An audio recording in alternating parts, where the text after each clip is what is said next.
বুখারী শরীফের 522 নম্বর হাদিস আল্লাহর রাসূল বলেন ইয়াকুলু আরাইতুম লাw anna naharan bibabi ahadikum আল্লাহর রাসূল বলেন হে সাহাবায়ে কেরামরা শোনো তোমাদের মধ্যে থেকে কাহারো বাড়ির সামনে যদি একটা পুকুর থাকে একটা নদী থাকে একটা বিল থাকে আয়াগতাসিলু ফিহি কুল্লা ইয়াউমিন খামসাস আর কোন বান্দা যদি সেই পুকুরের ভিতরে সেই বিলের ভিতরে খালের ভিতরে দিনে 5 বার গোসল করে মা তাকুলু যালিকা বিকি মিন দারনিহি বলো দেখি এই বান্দার শরীরের মধ্যে কোনো ধরনের ময়লা আবর্জনা থাকতে পারে কি পারে না সাহাবায়ে কেরাম বললেন ইয়া রাসূলুল্লাহ ক্বালু লা বিকি মিন দারনিহি শাইআন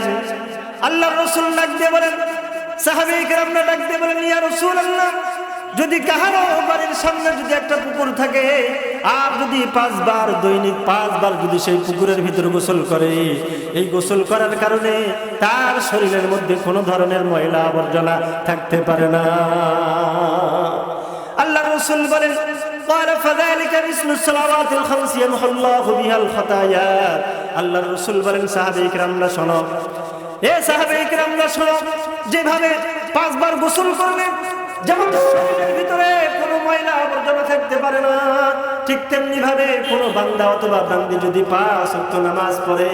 তাহলে তার শরীরের মধ্যে কোনো ধরনের গুনাহের ময়লা আবর্জনা থাকতে পারে না। জোরে বলি সুবহানাল্লাহ।